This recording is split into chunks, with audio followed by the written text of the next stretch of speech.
Carl and Liam here from Brrraaains A Head-Banging Life, gbhblofficial for short. And it's getting goosebumps. And even though it is the festive period and it's wonderful, and I wish there was any way possible for us to have themed it, there is no Christmas-themed Goosebumps episode. What are you going to do? I even went ahead to check to make sure there wasn't one that we could just throw in, but it just doesn't exist. Yeah, what's that about, man? You think there'd be one for sure? It's just like an obvious theme to go with, but guess Agreed. I haven't looked into it, but I'm kind of hoping because of the nature of that show. But when we get to Are You Afraid of the Dark, I feel like there's probably got to be one or two in there. There has to be. I haven't looked though. yeah, no, nothing off the top of my head, but that's just definitely a strange one. I don't know if there's any Goosebumps books that are like based around Christmas, but maybe it wasn't adapted for the show. Not sure. Possibly. Yeah, I'm not sure. This one is Perfect Score. It's the 11th and 12th episode. It's a double of season 3 of the Goosebumps TV series and the 55th and 56th episode overall. It comes from the Even More Tales to Give You Goosebumps series, the 7th short story. Yes, this is a short story adapted into a 2-part episode. Yes, you might be wondering how the hell does that work? But to be fair, I'll give them credit. They do make it work. It doesn't feel like it was a short story. Yeah, it doesn't feel like it's been overly stretched too much. Like it does need a bit of like pacing there to not be like rushed. So it's not too bad, yeah. Yeah, it's not too bad. It's directed by Ron Oliver and written by Scott Peters. The cast, we've got Sean Roberts as Brian O'Connor, Daniel Lee as CJ, JJ Stocker as Joe, David Romanmel as Billy Brown, Malcolm Stewart as Howard O'Connor, Anne Turnbull as Paula O'Connor, and Sean Dick as Riley O'Connor. That's the main cast. Really, it comes down to 3 or 4 overall kids. That's it. And this was originally shot as a 1-part episode. This was only ever going to be a 1-part episode, but the producers saw it and thought it had high potential. So as a result, extra scenes were then shot and it was turned into a 2-part episode. That's interesting. Also, these 2 parts were clearly like a nightmare for channels to show because I've mentioned before in one of the other episodes many times of these 2 parts about how like they'd always only show the first part and then it would have a bit to be continued and then the next they'd have like a double bill of Goosebumps. Yep. Do you think the most obvious thing to do would have both parts, but then they'd have one part and the next episode after that would be a completely different episode? And yeah, they'd never follow up usually with the second part, or they would like at some random other time, and it just didn't seem to have like a tough time with 2 parters. Yeah, it's really weird how TV's kind of shows work like that, you know, doing a couple of series right now on the channel for other stuff that were aired like completely out of order. And it's like, Yeah. why? But like if you watch like a sitcom on like something like Comedy Central, like Friends or something, and it'll get up to like season 6 or something, Friends, and then all of a sudden it will decide to just start right back at the beginning of it, like out of the blue for no reason. And yeah, it's annoying.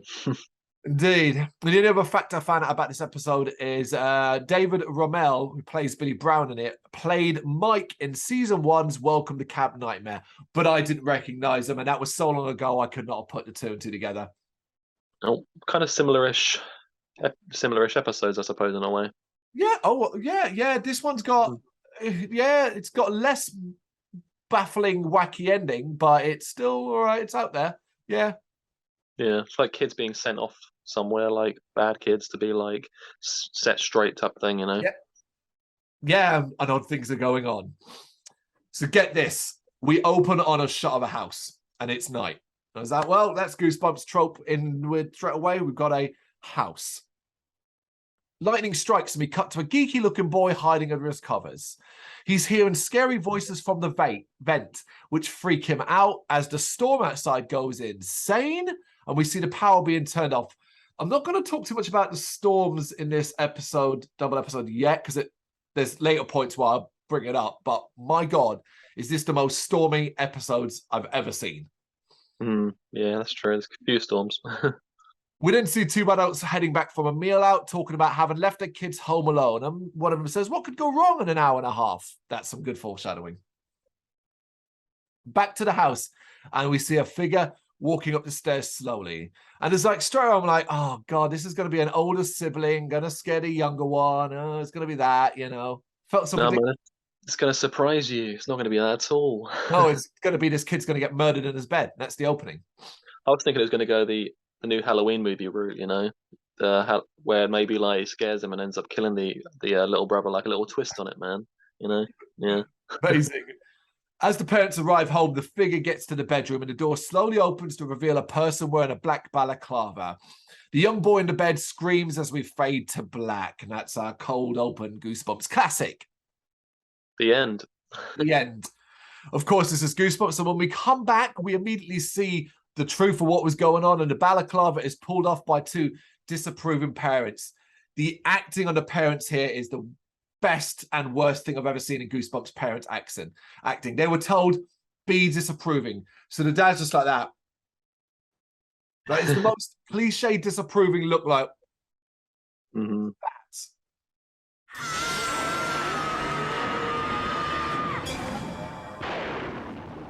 You're home early. We then just cut.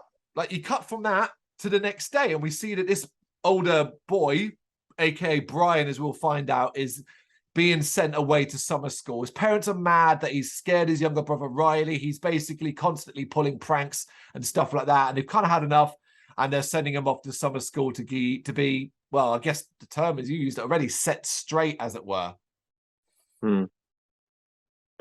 As the bus pulls up, Brian tries to apologize, but his parents send him off. This school he's going to is they've got like a leaflet which describes it as like perfect school and it'll transform your kid and stuff like that. Yeah, I mean, I've got to also jump in here and say that we've obviously touched upon the reoccurring theme of bad parenting in Goosebumps. I think this is just the continuity of bad parenting Goosebumps is just like hilarious, and I think this is a prime example because, you know, I thought firstly the kids were left alone in the house by themselves while they went out for dinner or drinks or something. Yep. Firstly, like that's like a red flag right there as bad parents. Like, why the hell are they doing that? He's clearly like too young himself to be watching this other kid anyway. And then then they get pissed that they like get up to a bit of mischief and that he's pranking his little brother. It's like, you left him alone in the house, and two, like the pranks that he's doing, like, yeah, I guess scares the little brother, but like they don't seem like extreme enough. Like maybe it could have shown us a bit more or something more extreme that he had done to like deserve being sent away to basically military school. You know, it was quite minor, and I think that just makes them like terrible parents. Basically, that's how they deal with it. And like you said, they're just so disapproving. And as he like, you know, he's like apologizing and stuff like that. You think like a truly bad kid wouldn't even be sorry about it, kind of thing like that. And also, his dad only like shakes his hand and says goodbye to him that way. It's just like, it's just a pair of dicks, man. Yeah, I did wonder why when they didn't do a scene like out there while he's apologizing and they just give him a quick rundown of other things he's done. Oh, what about the time when you did this? What about the time when you did that? Do you know what I mean? Just that. Because as we watch Goosebumps, we're always saying about how it starts with someone pranking a sibling pranking another sibling. So to us, we're desensitized to that, aren't we now at this point? Yeah. But to us, that's like super like a minor thing to do. And it's not that bad what he does. Like you said, maybe if we see something a bit more extreme, other stuff is maybe he like shoplifts and shit like that. I don't know. Yeah. But, like to really like deserve being sent away in the manner that he is. Yeah. Yeah, I agree. But we've got to get there, and he's on the bus where he eyes up a motley crew of kids. You know, the right little mixture sitting around. It's like a prison bus. And he ends up having to choose between sitting next to what is clearly a geeky kid. That's how he looks. That's how he's designed. And there's a kid sitting there with sunglasses. He ends up sitting next to him and meets CJ. And they talk about their crimes. And Brian wonders about the geek, who will turn out to be Joe. So that's our cast.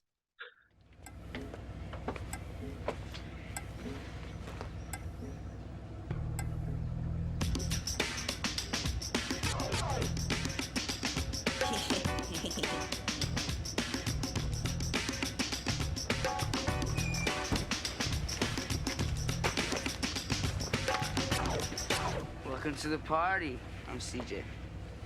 Brian, what you in for? Being stupid enough to get caught too many times? At what? Whatever. Yeah, me too. Yeah, I commented on how it's funny how cool these bad kids are with their sunglasses and I don't care attitudes. Yep.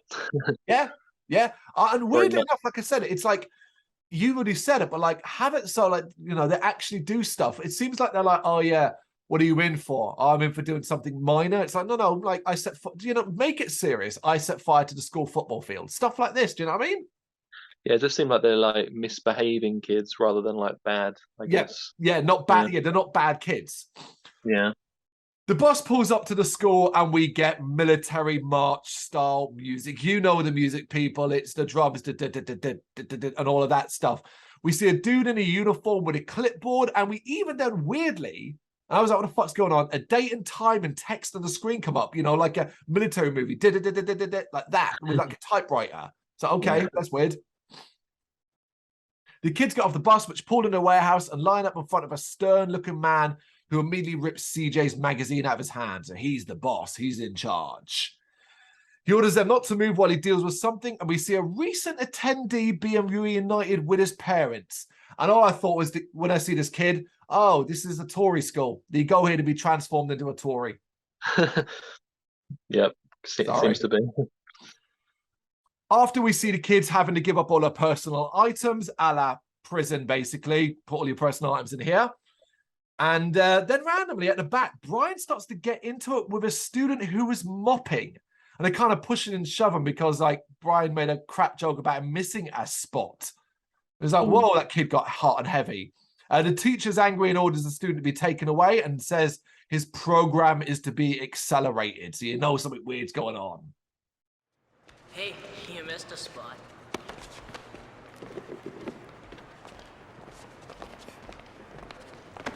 What is going on here? All I said was that he missed a spot. Yeah? And I'm gonna clean it up with your face. Stop this at once. You've been warned before, Mr. Brown. Your program will be accelerated. But he started it. I'm finishing it. This causes the kid to freak out, but he's dragged away. And the teacher then tells all the new attendees how it's going to go down in this school. It's basically military school. Yeah, so quite extreme. yes. But, you know, they wanted to hammer it home. I kind of got a boot camp feel about it. It was fine.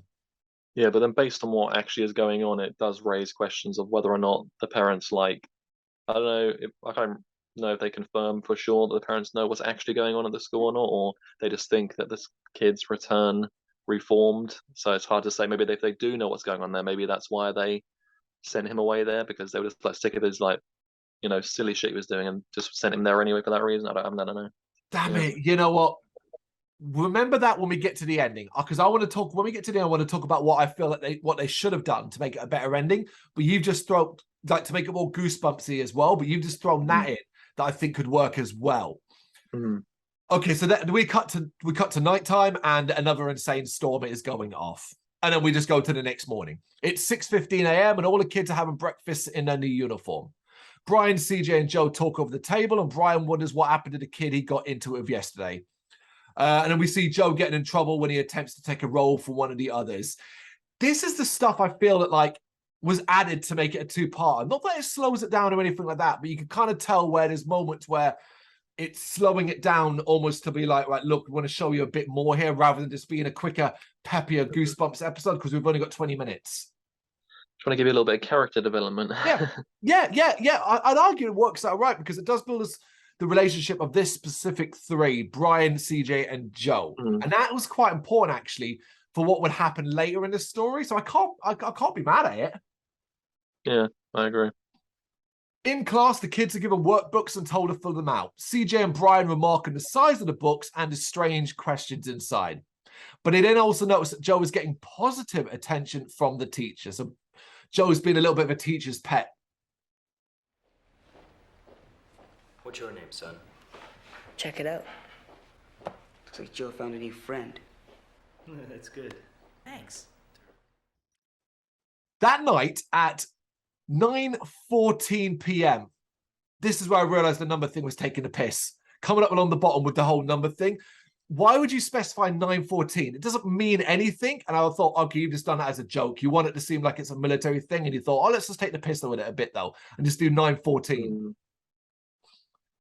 Brian and Joe are cleaning the stair banister with toothbrushes. Brian is then approached by the kid that he got into that earlier fight with, who is completely different now and very apologetic. After he leaves, Brian's a bit freaked out, though, has had enough and decides he is leaving. Lightning crashes outside. Oh, my God. This pair of episodes and lightning crashing. It is the most lightning you've ever seen in a Goosebumps set of episodes.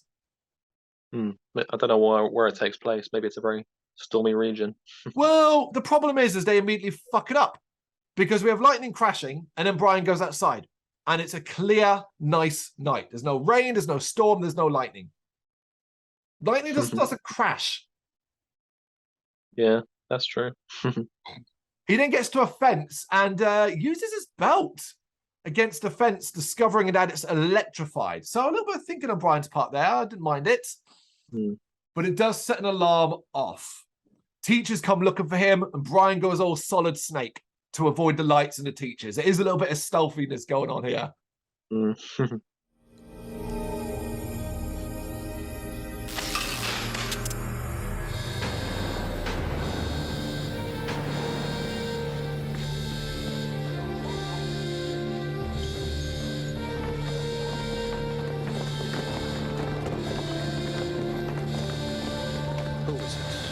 We don't know, sir. Find him. Now. We then see the head talking to one of his underlings, and he says that no one has ever escaped and no one ever will.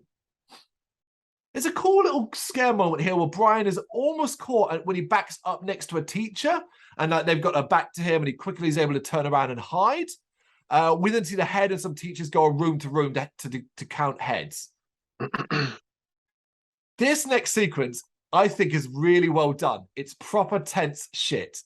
As we see them go room to room, room 5, and leading up to room 7, which is Brian. But Brian is outside, trying to scale the wall outside, trying to get in his room before they get to room 7. It's done really well. It is quite good.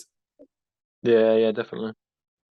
And he does manage to get back in his room. When he open it, he's kind of pretending to put his jumper up as if he's just been woken up.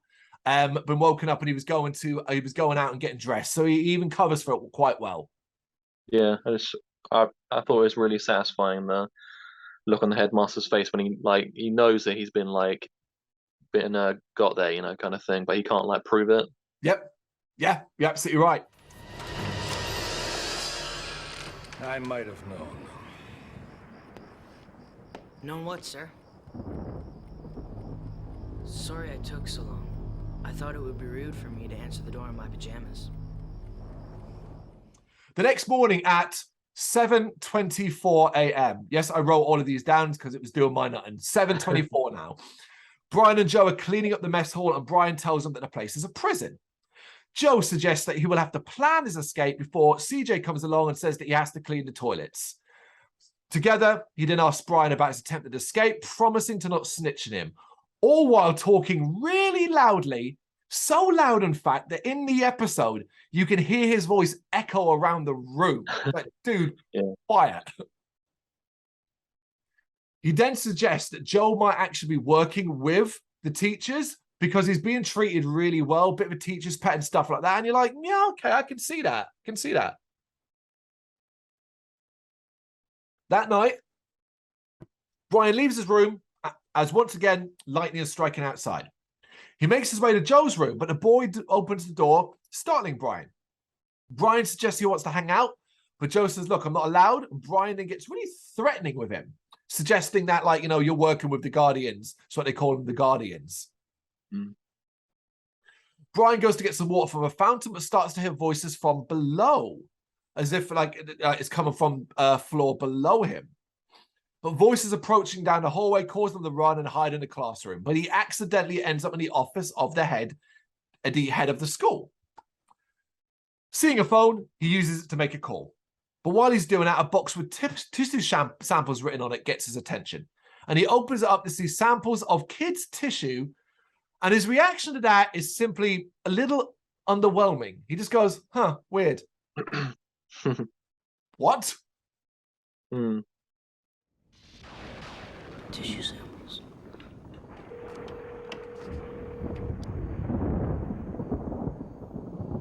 Where? Hello? Mom, it's me. You gotta get me out of here. Brian, why are you calling so late? What's wrong? There's a lot of really freaky stuff going on here. I want to come home. You have to come and get me. Brian, is this another prank? You're only making it harder on yourself. His mother answers the phone, and he begs her to get him out of school. But she accuses him of doing a prank. It's like, this is guessing good parenting, right? Yeah. But the head now arrives, gets the phone off him, and takes up the call as Brian is held with a hand over mouth. The head then tells Brian, look, your program is to be accelerated tonight. Cut to day 4, and the time is 2:16 a.m. The lightning never stops as we see Brian in his bed sleeping peacefully. His door creaks open and we see someone come in and stick him with a needle. So, okay. That was quite cool. I thought this was like a little bit out of like character for Brian because I thought it was quite funny that after that whole scene with the headmaster where he tried to speak to his parents and they stole the phone and he was told that his program be accelerated that he went to bed. He just went to bed and was having sweet dreams. I thought that was like a bit silly. I thought maybe like he'd have some kind of plan for like when they would come for him because like clearly you can know from that they're going to come for you. But he just went to bed. Yeah, I got the impression it was designed to throw us off because after this he will wonder if this was a dream and did he dream it and so on. And I wondered, this is probably a viewer misdirect to make us wonder if it was a dream. Yeah, could be. Because immediately after that we cut to day 4, 2:38 a.m. So the times are so random. And we see Brian is on a gurney being rolled through the halls. He's disoriented from the injection. And we then see that he's being set to be operated on as people measure him up. And then immediately it cuts to him in bed being woken up by CJ and told he overslept. So that's kind of where I got the, all right, is it misdirect dream stuff? Yeah, like he maybe would even like second guess whether or not it even happened or if it was a dream. Yeah, absolutely. The time is now 6:57 a.m. Walking through the halls, Brian is telling CJ what happened to him, but he just thinks it was a dream, of course. We then cut to 4:23 p.m. See, people, what I'm talking about, the times? It's so random. We then see Joe being praised for good work in class. Brian and CJ remark on Joe being such a kiss-ass as the boy is allowed to go and get a drink. They're told to stop talking, but continue to whisper each other about Joe. The Guardian has had enough and calls Brian to the front of the class. And I was like, but CJ was whispering too. Why pick on Brian specifically? That's true. Brian is then led through the halls into an isolated room. In that room, Joe arrives and Brian accuses him of being a spy. Joe denies it and says that he was sent here as he took too long getting a drink. And I do like this because even I was like, it seems way too obvious for Joe to be the spy, but you're doing some good misdirecting. I can't be 100% sure. Yeah, that's a good point. What are you doing here?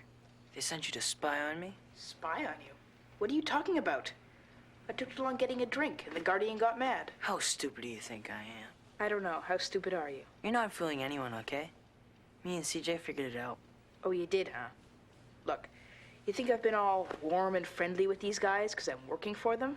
Man, I'm a better actor than I thought. What are you talking about? Ever heard the phrase, go along to get along? Can't say that I have. Especially as Joe then explains that his behavior is a ruse. He's only behaving like the perfect student so he can escape. Basically, they would never expect it to be him. I'm like, oh, that's good. That's believable. Yeah, no, that is good. Yeah, I like that. But Brian doesn't believe him as the head arrives. Joe is called out and alone, and Brian starts to hear the voices he heard the other night. He then sneaks out and makes his way into another room, a classroom, and hears voices from the vent. He tries to kind of communicate to those voices, but it doesn't really go anywhere. But he does see a computer. So he decides to sit at the teacher's desk and use it. We then see a wandering Guardian get a radio call about unauthorized computer access. So, you know, I do like the sort of unknown technological abilities of the school. Like, that's quite advanced to be able to know that somebody was using a computer that wasn't supposed to. Yeah, that's true. Yeah. And Joe gets into the computer and finds a map of the school that has a building called the nursery. So, okay, there's a little bit of a new layer. Of course, he tries to access it, but it is denied. He then changes tact and searches for his details and finds detailed records and a percentage score of 95%. But he doesn't know what it means. And before he can go any further, he hears an approaching Guardian and he looks to be caught, especially as we then get one of these weird Goosebump things where they're going to fade to black. So the Guardian seems to get stuck with the door and it's taking ages to do the handle. And he just sort of sits there staring at Brian just sort of sits there staring at the computer like, oh my God, what should I do as we fade to black?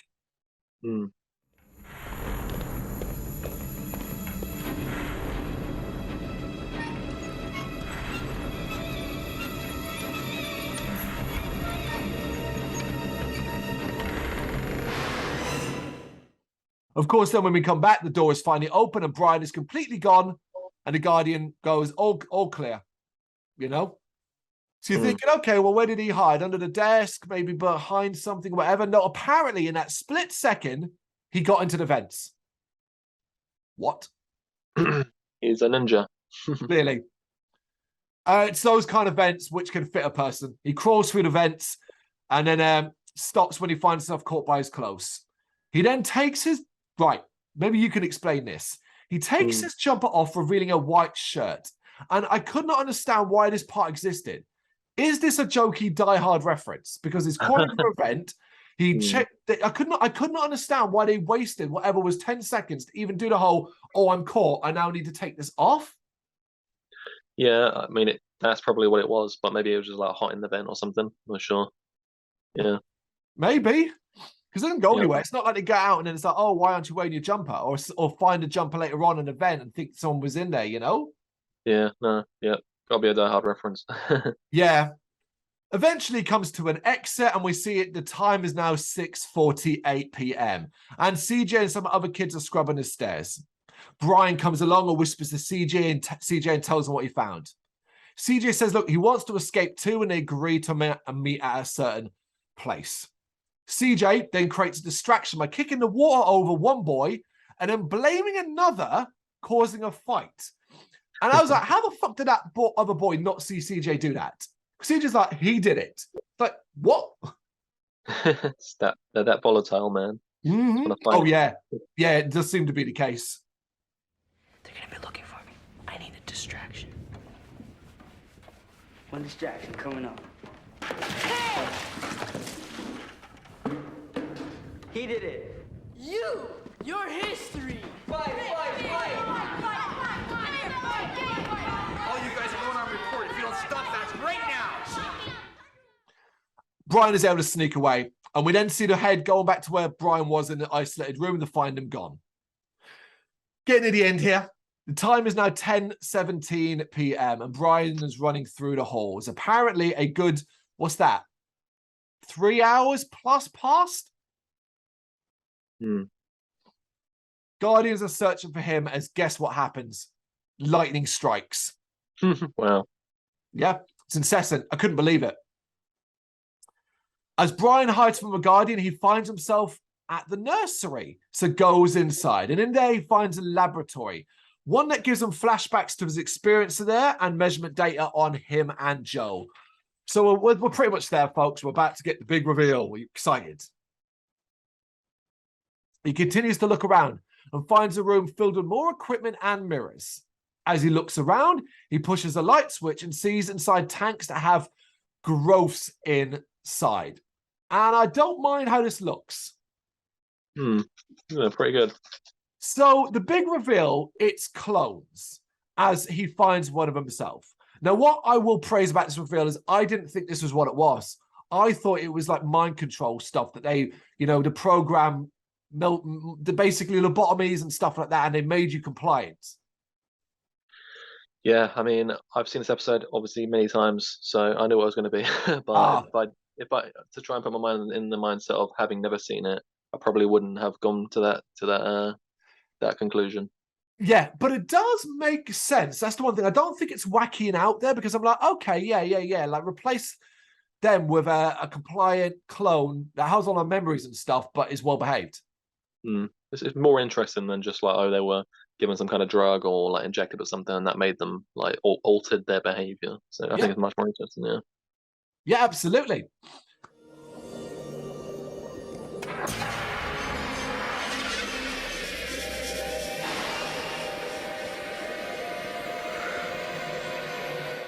Brian's clone self wakes up and he runs out of the room into CJ. And he quickly tells CJ what he saw, but CJ doesn't believe him at first, but agrees to make it for a run with Brian. And it all fell into place here. I'll be honest, like I played along, but I had started to have suspicions, and here it fell into place because I'm like, well, why would CJ be there? Yeah, it's a bit of a clue. Indeed, he leads Brian down the stairs and into a basement where we see a giant cage holding all the kids who have been cloned. And we realize and find out that CJ is a villain. And in fact, CJ was a plant from the very start, which makes 100% sense from the school's perspective. Put a plant amongst the kids, and that way you can keep control and lead any particular dangerous ones into certain scenarios. Yeah, smart. However, the idea of the school having all the kids in a cage in the basement is the dumbest thing this episode could have done. It's dumb. Yeah, I mean, but what would you have had them do instead? They weren't obviously. I mean, they've insinuated death of kids and stuff all the time in Goosebumps, so I don't know why they couldn't do it here. But I guess it'd be just like too dark. I don't know. I'm not necessarily saying dead, but maybe in like tanks. Yeah, like so they're unconscious. Yeah, like in a comatose state or something. Yeah. Yeah, something like that. Frozen, maybe. Yeah, just something. But they're all just in the cage going, help us, help us, help us. And all I'm thinking is there's like, the cage doesn't look that strong. There's like probably quite a few of you up there. I feel like you could, if you wanted to, or if you get the opportunity, overrun these teachers and beat them to death. Yeah, just like they're obviously they do obviously feed the kids and stuff like that. It just seems like there's got to be a better method. Maybe they're trying to like think of one. I don't know. Yeah, well, I mean, although we know it's too dark for the show, but it does come back to a basic thing. Why on earth would they be keeping them alive? Yeah, I mean, but I guess in a way, that's maybe even more dark. The cruelty and keeping them caged and probably starving and stuff, you know? Yeah. You're not going anywhere. What? The laundry truck just left without you. Say hello to your new roommates. You should be more careful who you trust, Brian. You were watching me right from the start, weren't you? Joe's not the spy. You are. Look on the bright side. Your parents are gonna get what they always wanted. The perfect kid. Brian is able to knock CJ out of the way and escape, then runs into all the other kids who came with him, and he sees they've all been swapped with clones, including Joe. He then continues to try and find a way out, but runs into his clone. And, yeah, we then fade to black. And I was like, oh, okay. So he didn't escape, because we then cut to sometime later. And we see that Brian is home and is perfect. His parents are stunned by the change in him. He then excuses himself and offers to help Riley with his homework. So he's really, really lovely. We then cut to the kids locked in a cage at the school as food is being brought to them. Brian is there, insisting that he is the clone version and the real version pushed him inside. And you see the Guardian is a little confused, but all the other kids start to claim to be clones too, so he walks away. And that there is where this episode should have ended, leaving us unsure about the truth of what went on. Dark enough, creepy enough to fit with the Goosebumps vibe, and like I said, leaving us unsure of what the truth is. That would have been fine with me.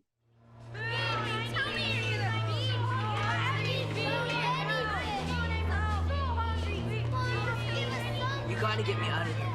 I keep telling you. The real Brian shoved me in here and took my spot. I'm the clone. Brian O'Connor's clone. Yeah, I'm a clone too. Come on, you gotta get me out of here. Come on, please. You gotta get me out of here. I'm Joe Roberts' clone.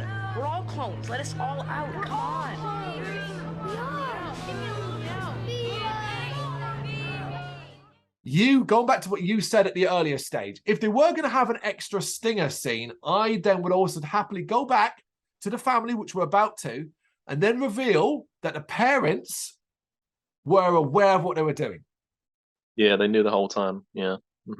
And like, you know, that maybe even like recommending it to a family friend. Family friends come over and they go, oh, look at the changes in Brian. That's amazing. I wish so-and-so could have, and so on. And the parents are like, yeah, why don't you try this school, you know?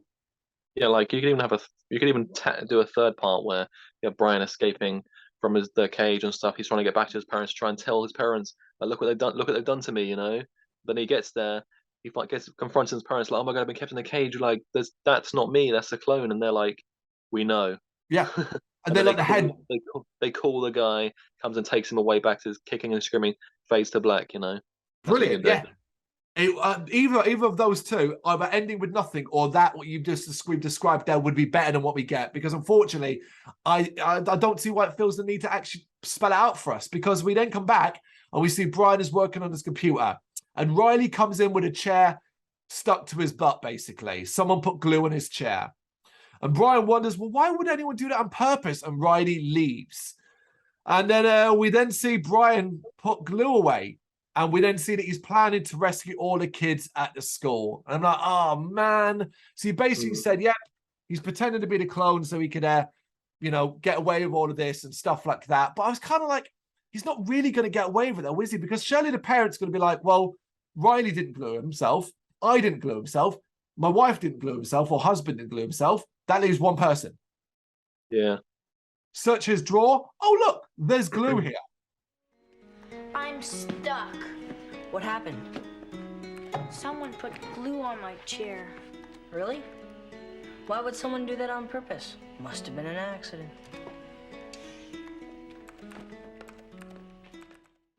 Yeah, and I think like the episode gives the impression that like these kids are bad, so they're almost like they can't be. That's like their nature. So Yeah. and the fact that he did that, like he can't help himself. He's probably more's going to happen, and it's going to eventually like become clear. Yeah. Yeah. But it is weird. It is weird to have a Goosebumps ending end with what is sequel bait to a degree. Yeah, that's true. It is, yeah, so I'm saying like you could have that third part, you could do more, but yeah. There we go. That is Perfect Score, a double episode that I think overall is pretty good. I enjoyed it. I got invested in the seeing where it going because I didn't recognize or remember this episode. A lot of things were a surprise to me. I bought into elements like Joe and CJ and who was potentially the villain. Let's say the fact that when I realized, oh, it's probably CJ, came as a surprise to me because I hadn't really considered that option at the time. I didn't expect clones, but when it did get revealed, I was happy with it. I liked the environment. I thought the episode had some cool, tense moments like we described, checking the rooms and stuff like that. I think the acting's pretty cool as well. The effects were decent. And even the ending, although, like I said, I would have preferred it to be different, I don't hate. So overall, I think this is a pretty solid double. Yeah, I mean, I'm looking at my notes and you basically just covered everything there. So I agree, basically. Yeah. Yeah, it's one of those what kind of worked out quite nicely, really. Yeah, I mean, I do think it's quite a bit more of a grounded, slow-paced episode, not as wacky and creative as some of the other ones. So it's not as interesting because of that. Like you said, it's a bit slow with the character development of that, but it does work out. It's got more of like a dramatic feel rather than like some of the more like sci-fi-esque, like over the top, horror ones. It has the whole clone aspect to it, but like there was only so many possibilities for the twist. True. Like you said, there wasn't too many other things it could be really. So, and because I've seen it so many times, like I said, I already once you do know that that's the twist, it does make a bit of a slog sitting through it again. Which Ooh, a lot of other episodes, it's not really the case. If the twist is like that good, and you ain't got the two parts, you can sit for a bit easier. But this one, two parts, kind of slow. You know where it's going, and like I said, the ending isn't very satisfying, so it does drag it down a little bit. Yeah. No, that's a fair point. I don't think I'd enjoy watching it a second time as much. And I would also say this, what you described there. We've talked it through, but I don't think we've talked it through in quite a hefty, outrage, passionate way that we normally do, because it's kind of, as you say, very grounded and very straightforward compared to, oh my God, that was outright weird or strange. Other than picking up on the constant lightning strikes or the weird clock timer thing, but that's just silly stuff rather than outright, oh my God. Yeah, I mean, I'd rather. It's like one of those things where you'd rather something be so bad it's good, rather than a bit middle of the road, which this one is, because there isn't like that much to really say about it. Because it's technically it's got a lot of good things about it, but nothing jumps out of it as being like spectacular. Look out for our tier list ranking of season 3 episodes to see where this one ends up. That was Perfect Score. You got any thoughts on it? You know what to do. Let us know in the comments. Thank you very much for watching. If you liked what you saw, please help us out by giving us a thumbs up and hitting that subscribe button. If you really liked what you saw, consider donating to keep the website and channel running by buying us a coffee via our coffee page or picking up some merch from our Big Cartel store. You can check us out on gbhbl.com as well as via our social media, Facebook, Instagram and Twitter, as well as listen to our interviews via SoundCloud, Apple Music and Spotify. Just search for GBHBL. Games, horror and heavy metal. What else is life for?